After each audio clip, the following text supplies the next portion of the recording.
Mini episode 1627 of the FDH Lounge is brought to you by Sportsology, delivering unconventional columns and webcasts about sports, TV, music, movies, and more. Follow them on the web at sportsology.com. The FDH Lounge. You want to schedule your life around it. A long time ago, on a gloomy, wet Cleveland spring night, two men stand alone amidst the late-night drizzle. Their voices echo across the vacant station parking lot as they debate the merits of the great American radio show that have been missing for far too long. On that night, an idea was born. That idea became the FDH Lounge.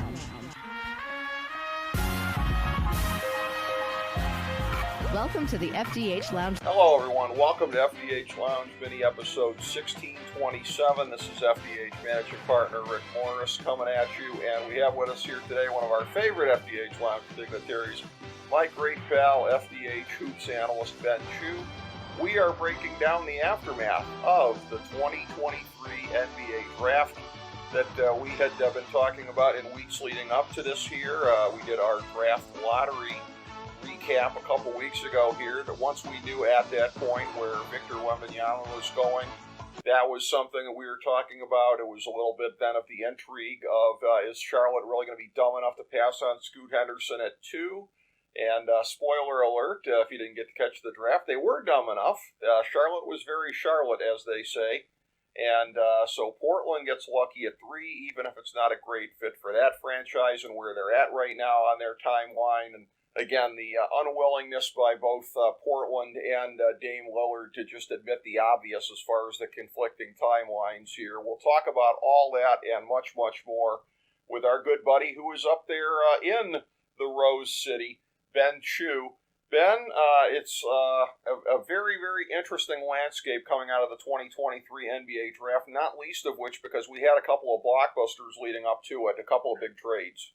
Sure. And it was an interesting draft just overall because obviously, when you have a generational talent like Wembanyama and Henderson's in that area too, it's a very deeper draft than I think initially a lot of us thought. But it's also going to be very interesting to see if this is the top-heavy draft that some analysts think this is, or if there's going to be some real gems in some of these later rounds. Well, and again, so one of our recurring themes on the show that we've had going back to at least the fall of 2020 when we did a segment about the player development importance in the NBA, because that was the year that Denver and Miami both made it to the conference finals. And that kind of flagged it at our point. It's been on our radar probably even before then. We've been talking about it since then. Denver and Miami in the finals this year just puts more of an emphasis on it, that especially with the new CBA coming in that essentially is going to function as a hard cap, essentially, when you reach that second apron, that filling out these rosters, doing so in the most cost-effective structure, basically, if you want to steal the baseball term of Moneyball, of how you do it the most effectively and balancing out the rosters here, you look at the draft this year, and I think it's going to rise or fall based on that, and particularly in the case of so many of the players, and I think maybe the poster children in this draft for guys not named Victor or Scoot would probably be the Thompson twins, Amen and Auger, because, man, if those guys can learn to shoot, they are going to be unstoppable. And that's really the thing here, the player development that's going to come in with so many players in this draft. And in that sense, it is similar to the last couple of drafts here, because that is a common question mark on a lot of guys, even guys going in the top 10 or in the top 5, as the Thompson twins were, as the case may be. Is the most important skill in today's NBA is learning to shoot consistently and effectively, and especially preferably from distance.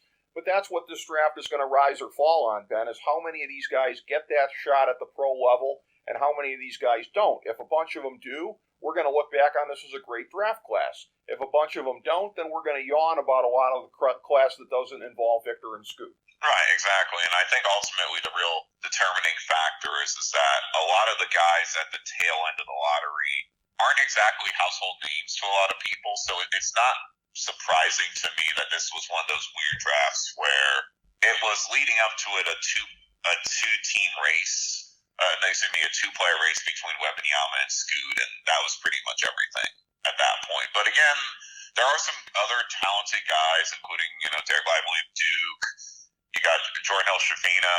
You also got, Jaquez from UCLA, who's also going to be very interesting when he gets to play in Miami. And, there are a lot of guys that will have the opportunity to break a lot of rotations and will have the opportunity to just be good players in today's NBA. But it's going to be, again, like we said, it's going to rise and fall depending on what players get what opportunities. Absolutely. When you're talking developmental guys and a guy really, really rising up the draft boards quickly here, I think I had him going 13 in my mock draft at fantasydrafthelp.com. And again, go check out Pro Hoops Draftology 2023, available on the main page at fantasydrafthelp.com, our guide to the draft. I think I had Bilal Coulibaly going 13th, and he still managed to go 7th. The fastest rising guy up the boards here. Boy, oh boy, does he owe a lot of money to Victor for putting him over consistently and talking about how everybody should draft him. And again, a guy who's got all the physical tools, a guy from France who comes in pretty raw. And again, it's the whole thing. Man, if this guy can shoot, there's going to be no stopping him. But he comes in probably just about ready-made defensively. He can help in some other ways, secondary playmaking. There's a lot of things that he can do. But again, at the end of the day, it's going to be this guy's ability to score that's going to show whether or not he was justified at going all the way up at number 7. Right, and the big thing, too, is I think we also tend to forget with European prospects that there's this tendency. We've seen as many success stories, but we've seen a lot of the failures. And essentially, Coulibaly, during the time at Metro 92, he was kind of, if you watched him when he was playing with Victor, and essentially he was kind of the five-tool guy, could make threes, could get to the basket. He's only 18 years old, Rick. So at the end of the day, He's a very rough slate. But I would argue that if I'm the Wizards, taking a swing like that, since they're in complete rebuild mode at this point, is not the worst idea. And then you at least have the ability now to kind of see how they want to remake that team, because they still got a lot of really good young players on that squad, with like Corey Kispert and Abdijah. So it's going to be very interesting to kind of see what the Wizards do, because they'll most likely be having a really terrible season next season. So they're probably going to be in the top 3 for next year's lottery. So it's interesting to see how it's going to be interesting how Coulibaly goes from being a guy who got paired with a generational talent to playing in the NBA. How is he going to be able to adapt? And the second thing I'll also note in that is, will he be able to show some of the flair that he was able to show without Victor on the floor? Well, yeah, and that's one of those things. I was reading a profile on him, I think it was at NBADraft.net, where they were noting before the draft that this is a guy where if he goes to a team that doesn't necessarily need a lot out of him right away and he can get the time to adjust at a slow rate, it might be better for him. But you're talking about a team like Washington that is now just about without all of its standout players. I mean, you could say they got Poole coming in there. I don't know. A side note about Washington, this is one of these things where in this way, in the competitive integrity way, this is a thing where I think the NBA right now is doing worse than Major League Baseball circa mid to late 1970s, which is kind of sad because MLB was in a state of complete flux at the time with the new free agency and everything like that. This whole thing, Bowie Kuhn at least told Charlie Finley you can't just sell players to whatever team you want. This deal of like, we're going to move Bradley Beal for spare parts, let's just give away Porzingis. This whole thing here, like Adam Silver letting all of this go down, of guys just letting these. I haven't had this feeling about a trade or trades since Pau Gasol went to the Lakers for basically nothing back in the day, and I was like, how did David Stern let this one happen? And then of course David Stern subsequently turns thumbs down on the Chris Paul trade, which to me is weird because I thought the Gasol one was even more egregious. But these deals, to me, are pretty egregious. What are you thinking about this and the competitive integrity of the NBA of just giving away star talent? I mean, it's going, and again, it's one of the things that I think we're going to start to see a lot more than ever now, because of just how, the timelines for a lot of teams are going to vacillate and change. And it was clear that the Wizards had kind of topped out with Beal and Porzingis, even though Porzingis had one of his better seasons last year. Yep. it just kind of felt like to me that it's a teardown. It happens in sports. You can't really, in terms of competitive balance, it's everyone's against their own sort of, it's essentially a hard soft cap at this point in the NBA. So it's really just trying to acquire assets, acquire talent, and try and figure it out. Like, everyone didn't talk about, you know, when the Sam Hinkie was doing the process, like, it was always looked upon as a negative thing, but we've now seen how Philly has improved subsequently from that teardown. Right. So I would not be surprised a lot of these teams realize, like, if we're not on the timeline of trying to win a championship, we have to put ourselves onto the timeline. And it kind of felt like that's what Washington is doing. And it's going to be, and I think sometimes too, especially that current Wizards team, if I'm being honest, had really no sort of like game plan or vision, in my opinion. So Michael Winger is going to definitely have his work cut out for him, but he's going to have a blank slate, which is always, I think, a good thing if I'm an incoming GM or a VP. That's what I want. I at least want to have a clean slate to be able to make the moves to what I think they need to do. Sure, and that's the thing where, look, I can be very, very pro teardown. In 2010 and 2018, as a Cavs fan, both times LeBron pieced out, I was way more pro teardown than Dan Gilbert was. He had to sort of get one forced on him both times. That is what you have to do, and you're absolutely right that Washington had topped out with that combo right there, and it's pretty sad that with Porzingis having revived his career, Beal the last 2 years has not been as good as the Beal before then, but I'm not ready to say that his best days are behind him, and being in a better situation I think is definitely going to help him. Pretty sad that they couldn't be a playoff team either year with those two guys doing what they were doing, and respectable to decent pieces from there. My critique of them is, I always talk about, again, whenever you're trading a star player, you try to avoid it, but it might be unavoidable that it's 4 quarters for $1. These deals to me feel like 100 pennies for $1. That's where I'm talking about the competitive integrity of it. Like, would it kill you to get something back in return? Would it kill you to make Boston have to pay something to get Porzingis? And don't give me the sob story, but they lost Marcus Smart to Memphis. Oh, they lost a guy who can't shoot, and they're getting in a great shooter in Porzingis. Cry me a river. Mm-hmm. I ultimately think the hardest thing to do for any sort of team teardown / narrative is just also trying to find valid things. And ultimately, if you are a Washington fan, you're going to really see what Jordan Poole is able to do with that team. And then you'll have Kabali. It's an intriguing Wizards team, but it's probably no better than 25-30 wins at best. Yeah. So we'll end up seeing what's there, but I think in terms of, if we're going back to your original question, I think these trades are always going to happen. And again, Washington had locked themselves pretty much into Beal, so I'm not really. It's kind of their own doing, so they got the best that they could. So I mean, ultimately, they traded away one perimeter scorer for another perimeter scorer at the end. There was just a lot of machinations in between. So. Right. Well, that's true. But as you look at the way that the draft played out here, as far as guys that were falling during the draft here, giving the whole Brady Quinn / Aaron Rodgers award for falling, obviously it goes, the biggest plummet, of course, goes to Cam Whitmore, which you and I were talking about as it was happening. To smaller degrees, Grady Dick falling to 13, almost out of the lottery when he was thought to be a top 10 guy for probably much of the draft lead up here. Nick Smith Jr. plummeting all the way to 27, such that I was screaming for the Cavs to trade up and get him. Bryce Sensabaugh falling to 28. That was surprising as well. Chris Murray to 23 to Portland. I think a really good pickup by the Blazers. Something that was like mildly surprising.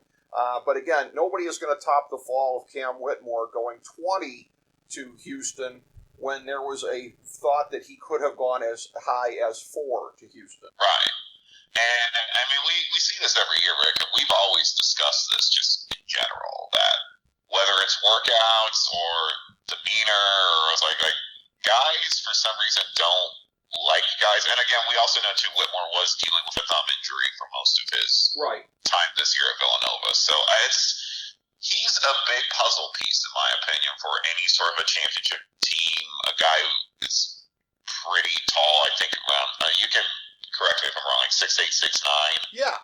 And, it's kind of a 5-tool player, can rebound, can play good defense, but we see this every year, Rick. So I don't know why I know we were really surprising. I think it was also more surprising in my opinion for Whitmore, just because this wasn't exactly one of those drafts that after you got past the top three, that you were like, oh well, we have to take that guy. Well, sort of scenario. So he could have, in an alternate world or a different scenario, he could have gone as high as 4 or 5. But again, the real question ultimately is, he's going to a team with Houston with a lot of young players, all wanting playing time. So it's going to be really interesting to see how he reacts to that and how he deals with a sort of new regime in a way with Ime Udoka. Yeah, and I know a lot of people are thinking that Udoka is going to be the cure-all and help get them into at least some minor semblance of contention. But like you're saying, trying to develop all of these young guys at the same time, you can't do it. I mean, you've got to pick a couple of guys to kind of build around, because they're getting to be like the way Sacramento used to be. For Sacramento, it would always just be this revolving door of young guys they were building around, and next year you slap in another one, and it might be duplicative of guys that you had drafted in the last year or so. And Houston is really starting to approach that point of futility here. For Whitmore, from what I have read post-draft here, a little bit of his workouts were not deemed to be as impressive by some folks here, and then supposedly grading out as far as the personal interviews with teams and everything like that. But that whole thing, and like you said, the combination of the thumb injury, but when you're getting into the whole thing about teams might not have necessarily liked his demeanor, I think that's where we're getting into silly season type stuff, because the one thing you can say about Villanova players, and it's been key to their success because they've won 2 national championships well within the last decade and beaten more talented teams on the way to doing that. Villanova is a high-character program. We really didn't get any kind of whiff of any concerns about him during the season here. I think there was a lot of overthinking about this young man in that way, Ben. Yeah, and it wouldn't. I mean, and it's a question we're also going to bring up too with Brandon Miller in Charlotte, because he was, at least beginning of the year, projected to be a top 6 pick, and then pretty much we turned the mock draft enthusiasts and the analysts turned it into Scoot and Victor as 1 and 2, and then the rest of how everything was. And then all of a sudden, once how the lottery shook out with the Hornets picking 2nd, Miller sort of started his incremental rise up the board. And just in general, we both have discussed this on the previous thing. We're both not super big Brandon Miller fans. I think for me, it's just more. Obviously, there's the stuff with the gun situation at Alabama. But also for me, it was just more in terms of his play during the NCAA tournament. He kind of disappeared, honestly, through most of it. Yeah, I don't... And I usually like to think, too, and it's kind of weird to say this now, too, Rick, but 6'9", small forwards who can shoot threes and are a little bit athletic, I don't know how much of an impact those guys have on the game anymore, if I'm being honest. Yeah, I don't know. He just doesn't strike me as being, great enough in any one area that he should go second in the draft. I don't get it. I mean, my analogy point with him, too, is that his top line is Paul George. Yeah.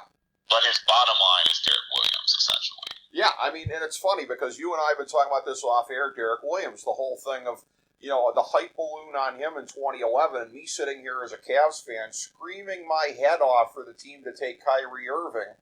And again, there were injury concerns at the time. There would be other concerns that would come along later that none of us knew about, but it's a thing where at the time it was so screamingly obvious that Irving should have been the pick. Because I'm looking at Williams, and I had the same feeling about him. He's not a difference maker in any kind of way. And he did get his ring, albeit with the Cavs in 2016, but as a guy that wasn't even in the rotation. And that's the kind of career that he had. Nothing against him personally, but he was not a difference maker. And Brandon Miller, this pick is going to age like milk, basically, as far as how we look back on it. And you know what? It's one of those things where, for Portland, which has had to live with the curse of Sam Bowie over the years, and again, by the way, revisionism on the Greg Oden, Kevin Durant thing at the time, because at the time there wasn't anybody thinking that Oden wasn't a generational talent at center. So, we'll note that, yeah, but that one went badly as well. For Portland to be on the receiving end of a draft blunder by another team, it feels like cosmic payback. I feel very good for the folks in the Northwest on that one, Ben. Well, I think also, too, and this is kind of what we talk about. This is the silly season. It's the same thing. I think it's more prevalent at the NFL draft than anything else, Rick. True. But for the NBA, we have it, and to me, at least visually, watching Scoot Henderson and Brandon Miller play like their best games, it's very clear to me that Scoot Henderson is the better player. Yes. And to me, the thing that puzzled me the most was, it wasn't, like, I understand fit. Fit is a thing that GMs, I totally understand. Like, Miller fits better. You already have Lonzo Ball. Why do you need another guy? That makes sense. I'm not going to rule that out as an analysis point, but I'm always more puzzled by the fact that the entire sort of timeline from when the first mocks were coming out, it was Victor and Scoot 1 and 2 for like 3 consecutive months. And all of a sudden when the lottery hits and the Hornets get that pick, Brandon Miller sort of turns into the guy all of a sudden.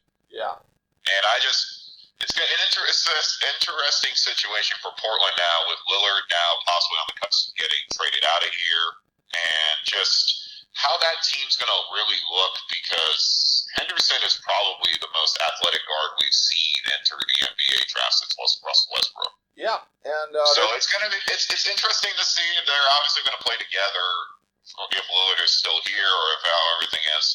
So it's an interesting scenario, because, and we've discussed this off air too, in most drafts, if there wasn't a generational talent like Wembanyama on the board, Scoot would have been an overall number 1 draft pick easily. Easily. It would have easily been like that. But this was the one year that I wasn't saying. It's going to be interesting too, because I think also people talk about, and again, look, these are all young players and that, but Scoot's probably, he's been playing pro, even if it is just the G League at 19. He's been playing pro for 2 years, so he has to understand stuff a little bit more. So yes, he does. I don't know. It's going to be a very interesting situation if Lillard changes his mind and wants to stay. I figure for him specifically, it's probably his perfect sort of running mate, because Scoot has the ability to shoot the 3, is very athletic, can get to the basket, and that Dame is known for very well. And having a guy like that, like I shudder to say that CJ McCollum is a legendary trailblazer of all time, but the one thing that CJ didn't have is the athletic ability that Scoot Henderson does. Yeah, and that's the guy you build around, and again, that's the timetable that they ought to be looking at. Yeah, it's going to be interesting to see what their ultimate final decision is, and ultimately, it's going to come down to Lillard's decision. Yeah, and that's where, and again, I think it was Woj who was saying that it's sort of a staring contest between them right now, and the way I look at that is, as I said to you off here, I think Portland should take them off the hook, and they should be the ones to say, hey, look, we don't think we can do justice to this guy on what's left of his prime. We're not going to be able to. Our best pieces are so very young that we can't probably put it together. We owe it to him to put him in a situation where he can win a championship, because he deserves it, because he's one of the all-time greatest trailblazers. There's a way to do it. Give him what he wants, which is taking him off the hook. There's a way to do it in a classy way. I think they can thread that needle. I think they should thread that needle, because boy, oh boy, you get a return for Lillard combined with the young pieces they already have and Scoot, and you are well on your way. This may not be a super long rebuild from here, but with the 3rd pick going there, it was one of those things. What ESPN/ABC did to us, the viewers. Malika Andrews there with. So is Scoot Henderson the definite 3rd pick here? Like, a wonderful question. Vapid Zoomer Malika on one channel, Screamin' A on the other channel. With that crime that Disney foisted on us, Ben Chu, by not putting them on the same channel and letting us avoid that was an act of aggression against the American people so great, I think it would even make Bernie Sanders vote for Ron DeSantis. Oh, that was not needed, Rick Morris, that's what I would say. That was not needed. But to go back to the original point, it's just more in terms of, if you look at just how sort of the top 3 sort of played itself out, it's going to be very defining in terms of how that. We haven't really talked about the biggest elephant in the room, which is Victor Wembanyama going to San Antonio, and just how the Spurs are going to build around him. With they got a lot of young talent there. You got Keldon Johnson, who was on Team USA, and you've also got, you got Trey Jones, you got Jeremy Sochin, so you got a lot of interesting pieces that can help play through Victor. And it's going to be interesting, too, because at least from what I've heard through sources is that they're going to start him at power forward this year. That makes sense. So it's going to be very interesting to see how they mix and match guys and pair lineups out. But it's ultimately, I think, Victor's success at the next level will probably just be him staying healthy and just continuing to grow his game. Playmaking, I will say, is the only knock I kind of have on Victor at this point.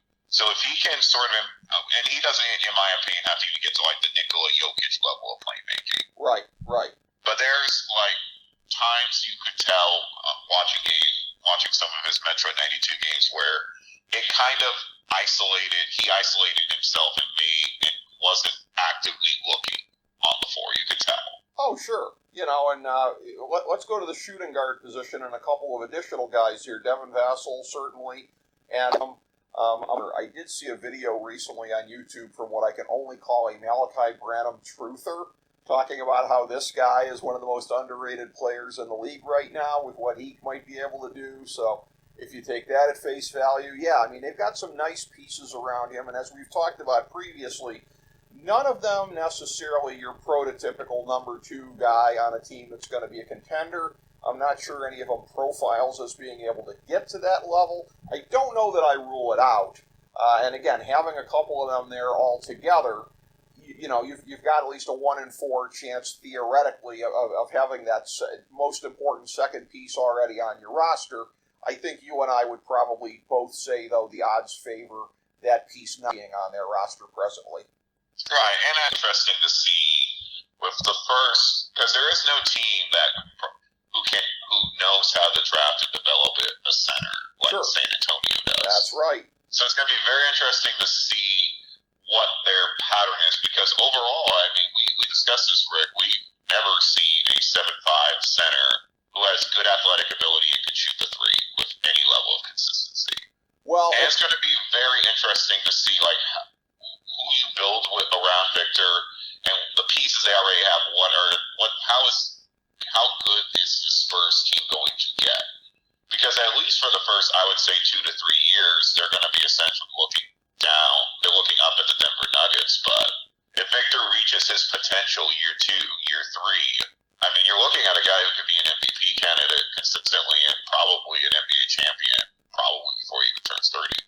Well, and on that very subject with Victor, there was a little mini discussion last night on Facebook with a couple of our fellow Sports Talk Network alums, FDH senior editor Jason Jones, and also our friend Don Peterson, and we were kind of talking about that in Victor's frame and the whole thing of you have to find the sweet spot here because he's got to bulk up, but it's a thing where you do reach a point. I mean, good old Malcolm Gladwell would definitely say there's a tipping point here because every pound that this guy puts on, especially past a certain point, it increases the chances of something happening with his legs or with his feet.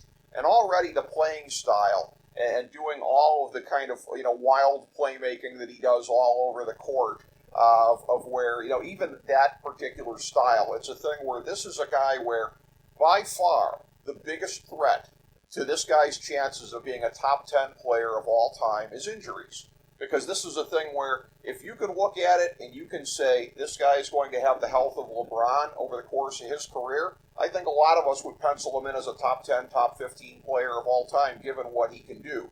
It's the lower body and what could go wrong as it does for a lot of big guys that could get in the way for him here. So as far as the playing style that he does, he may have to tone down some of the stuff that he did in France with a lot of the running around and the things of take a three and then book in to make the dunk if you miss it, that kind of stuff. And then also how much he bulks up. These are going to be the considerations going forward because, man, if you keep this guy in one piece, no stopping him here. We're not saying anything original in that regard. Everybody talks about how great he is, but there's literally never been anybody like him ever. Right, and that's what makes it interesting to me because we always discuss this in the NBA. You usually, in most cases, need 2 superstars to win, or what we argue, Rick, 2 top 50 players in the league. Right. to win a title in most cases, at least two. Sure. And it's going to be interesting who his perfect partner is like. Is it like a guard who's like flexy and can run around and dunk and be athletic, or is it more of a guy who's a spot-up shooter, kind of like a Chris Middleton, who can get you 20 or 30 a night while Victor does what needs to be done in the paint or from three. So it's going to be very interesting to see kind of who his kind of partner is, because we discussed this too. And to go back to the Nuggets again, we saw what they were like when it was just Nikola Jokic himself, and now when you have a healthy Jamal Murray with him. Right. And, so it's going to be very interesting. Could it be Keldon Johnson? Could it be, Branham? Could it be Trey Jones? We'll see. But I would not be surprised, Rick, if we see a mid-tier NBA player make the move to San Antonio with the thought of multiple rings coming their way. I completely believe that. Again, gun to my head, I'm going to say that player, the number 2 guy on this team when they're winning titles, is not on the roster yet. That's just my best guess. That would be an interesting Vegas bet if you could make that anywhere. Yeah, Keldon right now I'd argue is the closest. Yes. But we've also seen periods of time from Keldon Johnson's career where he kind of just has average games. Right. What about Branham with his upside? Do you give any credence to that YouTuber?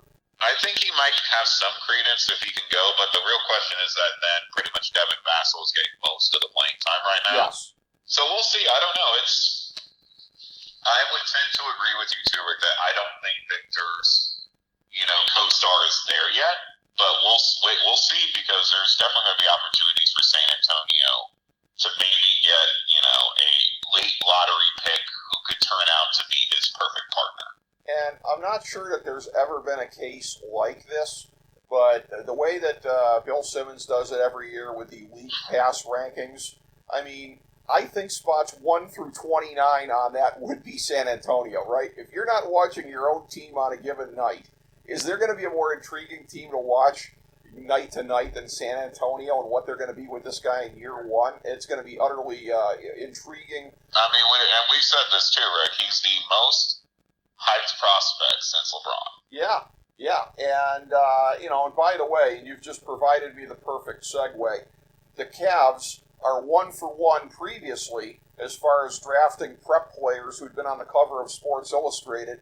They went to make it 2 for 2 last night, 20 years after LeBron, with the pick, albeit this was number 49. And the funny thing is, they were pegged to take this guy all along, the same way that they were with LeBron 20 years ago, but they had to wait for 48 other teams to pass on good old E. Bates there at number 49.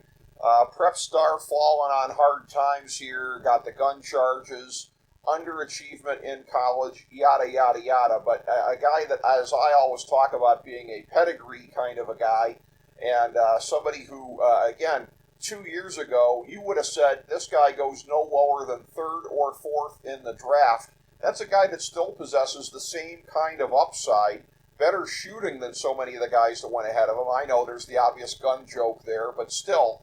And it's a thing where this is perfect. The enthusiasm that I have as a lifelong Cavs fan, going forward looking at the new CBA, is, again, these guys that are the jewels in the rough, or whatever you want to call it here, they're, rough gems, that if you can get somebody like that and you can lock them in on the cheap, at least on a rookie deal. If this guy proves to be a great player, he's going to cost you more on the second one and quicker because he's a second-round pick, but still.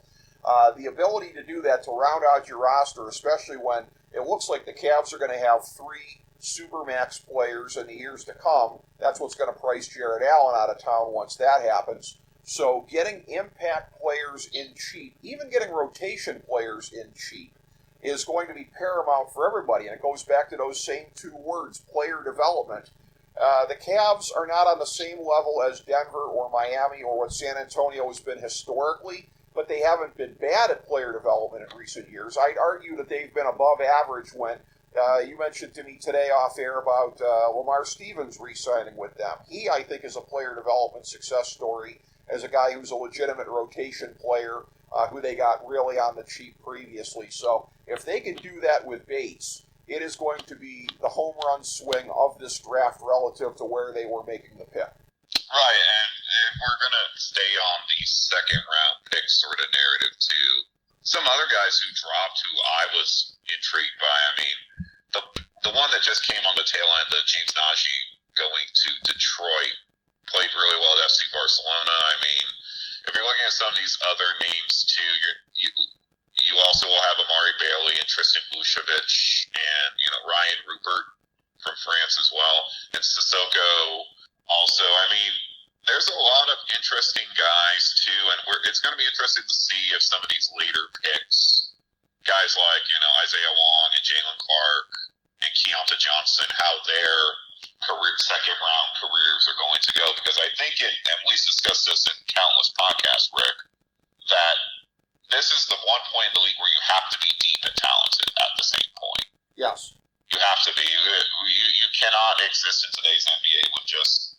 This isn't the late 90s NBA where you can have two guys score over 30 and instantly win every basketball game every time.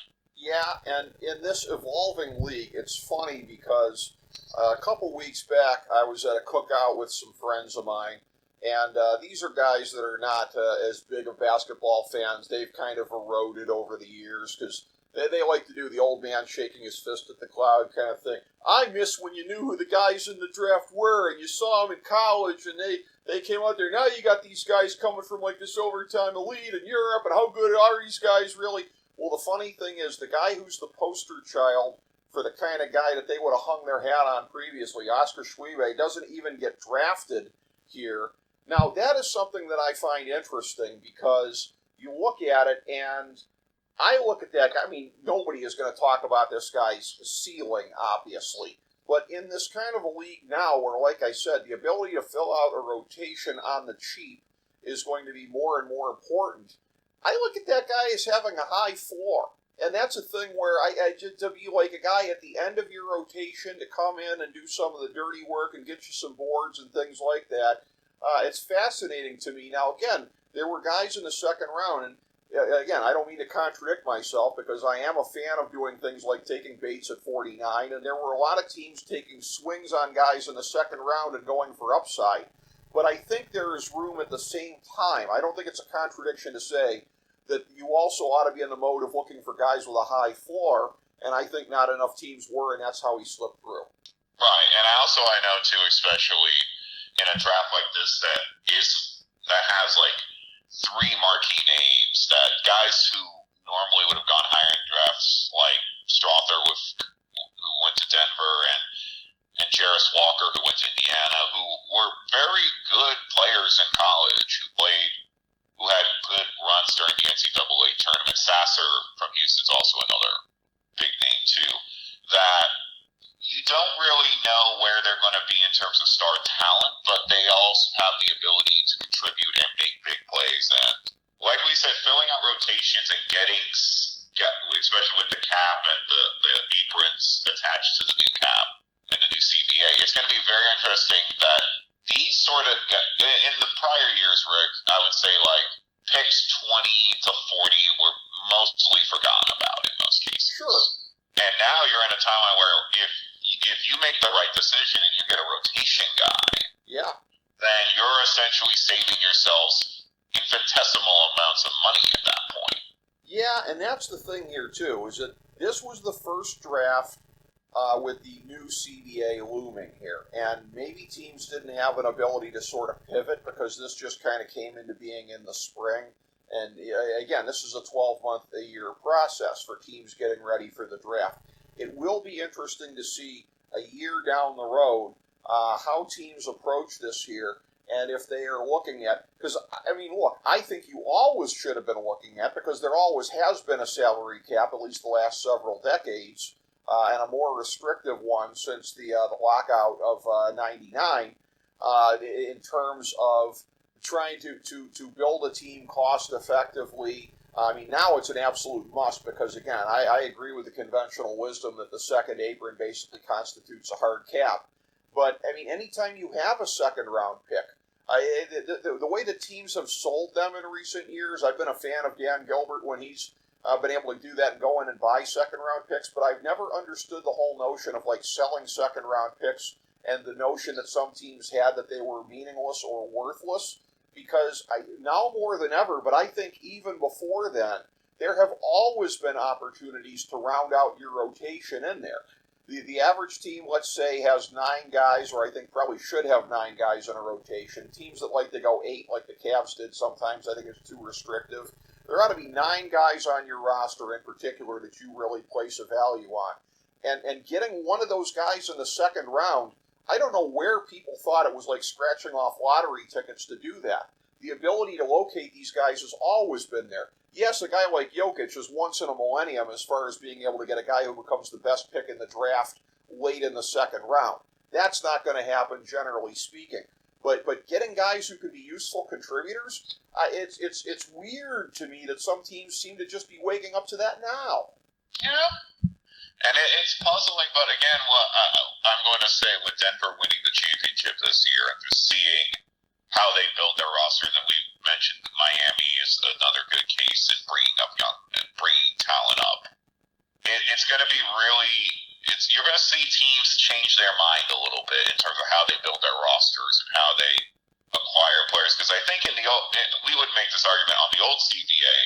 It was really about when the rich would continue to get richer. Yeah. And now with this more restrictive one, it's going to be very interesting to see how teams treat these second round picks or treat, camp invites and treat all that, because I think we're going to see roster construction at the tail end of every roster, like the 10th, 11th, 12th guys. Be sort of got these salary fillers or guys who were second round draft picks so that teams can save money to pay towards their stars or their premier talent. I'm getting a thought here in real time that I'm going to put out there is that I think what could make an interesting segment here to do subsequently is if we get Russ Cohen on with us here, our beloved FDH Lounge dignitary and sportsology proprietor, because it's reminding me of what happened with the NHL when they went to the hard cap, because they went right from basically open season to when my Red Wings were pretty dominant and just going out and getting whoever we wanted to a hard cap, and he can probably speak to that even better than I can as far as the ways that the NHL has had to adjust over the period of time and player development, how much more paramount that's been and specific things they've done. That could be very interesting for me and you to pick his brain as far as what we can look forward to in the NBA, because you may have a number of teams that are actually looking in that direction and saying, this happened in another sport. They got to this kind of point here. How did the teams adjust? And I think, Ben, that might be the great untold story of the 2020s looking ahead, is how they learned the lessons from other sports and how they've had to adjust with a hard cap being in there, which we know that this is going to be. Right, and in my opinion, too, Rick, this is going to make the G League even more important. Yes. For teams, because trying to get, I think, unless I'm mistaken, now we're almost officially now 30 for 30. Yes, I think with so. Each NBA team now having their, I think it's either Phoenix or Denver might be the last one now. Yes, I believe that is the case. So we're almost at 30 for 30. Well, that's going to happen. It's going to be, we're going to see these sort of, again, very similar to Major League Baseball, these farm system teams, essentially. Yes. For the G League teams, for your team, essentially building these sort of players up and getting them ready to get into the rotation. And we've seen it, too, like, over the last 3 years, former G Leaguers in the NBA have made huge impacts. And I think what we're going to see now is teams are going to be using these camp invites and second-round picks and using their G League teams to essentially help round out their squad, because it's not going to be as easy as buying out, waiting for a team to stink, and then buying out their next guy. So it's going to be a lot more cost-efficient in a lot of terms of how each team is going to impact the other.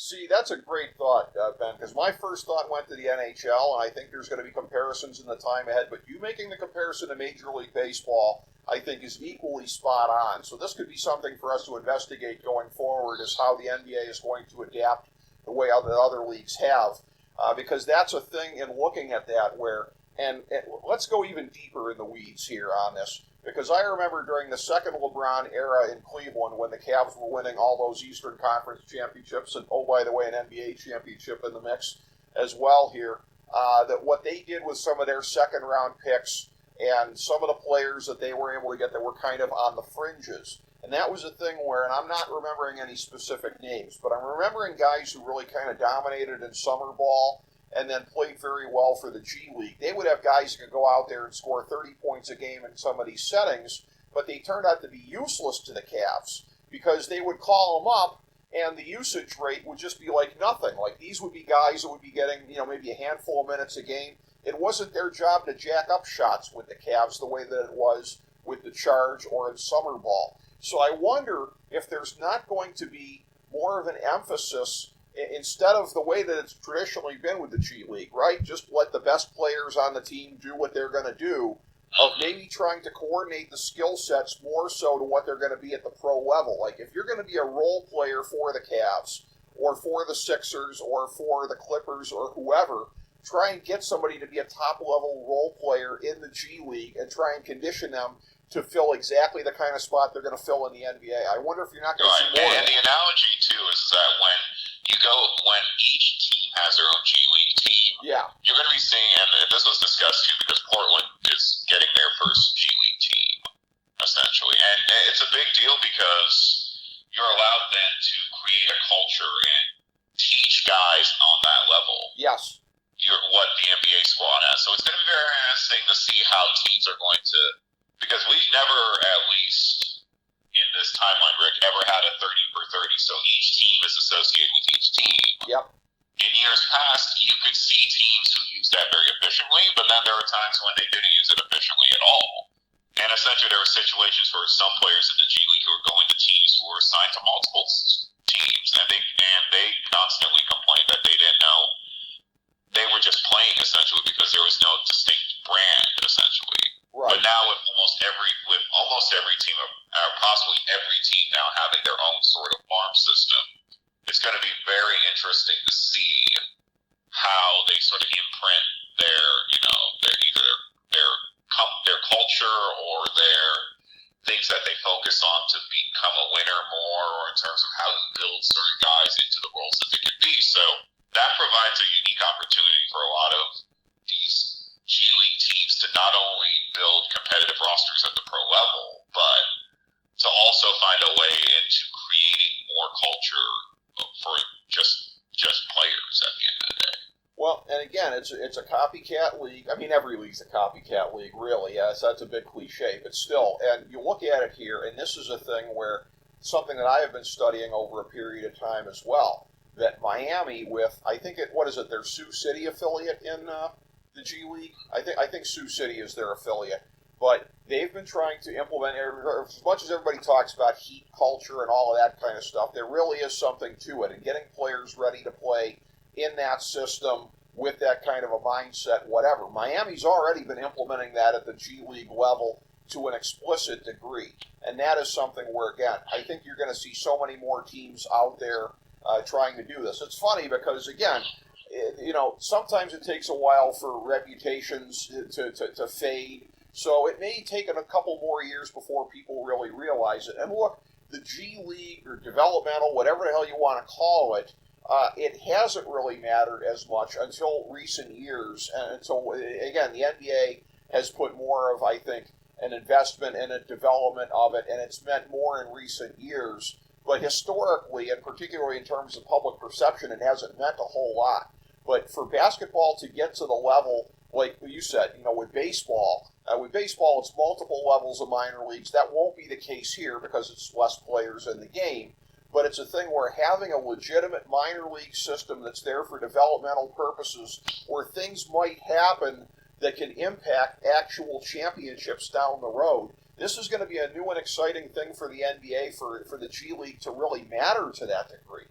Right, and I think one of the big struggles that the G League has had is just trying to make these games matter sometimes. Mm-hmm. And I kind of feel like, too, if you now have it's going to turn into, in most cases, not all cases, because we know this too, Rick, some teams are super far away from their host cities team, well, not host cities, but they're, the team that they're affiliated with. So the G League, in terms of how their growth is, and I think they've done a fantastic job under Commissioner Sharif Abdul Rahim, is just essentially growing the game growing the G League into what it's essentially become, which is the developmental league and allowing guys opportunities. And a lot of the stuff, if we're going to be brutally honest, what we're seeing now in today's NBA was coming out from coaching from the G League, essentially. Yes. So it's very interesting to see what that's ultimately going to turn into. And I think the biggest thing for the G League is that if